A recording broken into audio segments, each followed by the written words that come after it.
Nous, on n'avait pas fait de BIM jusque-là, c'était vraiment la première fois. Et on a sauté sur l'occasion parce que commencer dans le BIM avec des facilitateurs, c'était quand même vachement plus simple. Et en fait, on s'est rendu compte qu'on faisait déjà presque du BIM.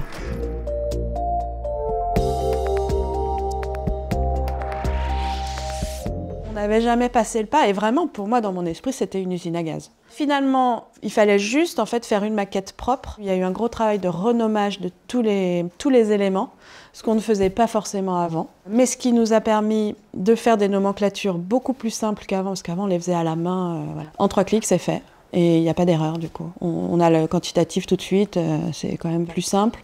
Et puis si on modifie une fenêtre, bah, la nomenclature elle se modifie automatiquement. Il n'y a plus d'oubli. On a fait d'autres DCE depuis celui de Créteil, parce qu'il a été rendu il y a un petit moment déjà. Et effectivement, les nomenclatures, maintenant, c'est tout le temps automatique, quoi. Ça nous fait gagner du temps, en vrai.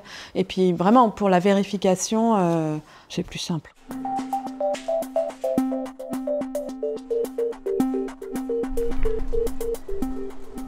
En fait, il y a beaucoup de problèmes dont on aurait pu se rendre compte en réunion de synthèse pendant le chantier qui ont été réglés avant. Parce que toutes les réunions DCE, à part la toute première, mais on les faisait en visio avec la maquette affichée et on s'est rendu compte très vite en réunion qu'il y avait une gaine qui tombait dans une poutre et ça c'est pas possible. Donc là c'était très en amont. On a réglé, on demandait au BT Structure s'il pouvait décaler sa poutre.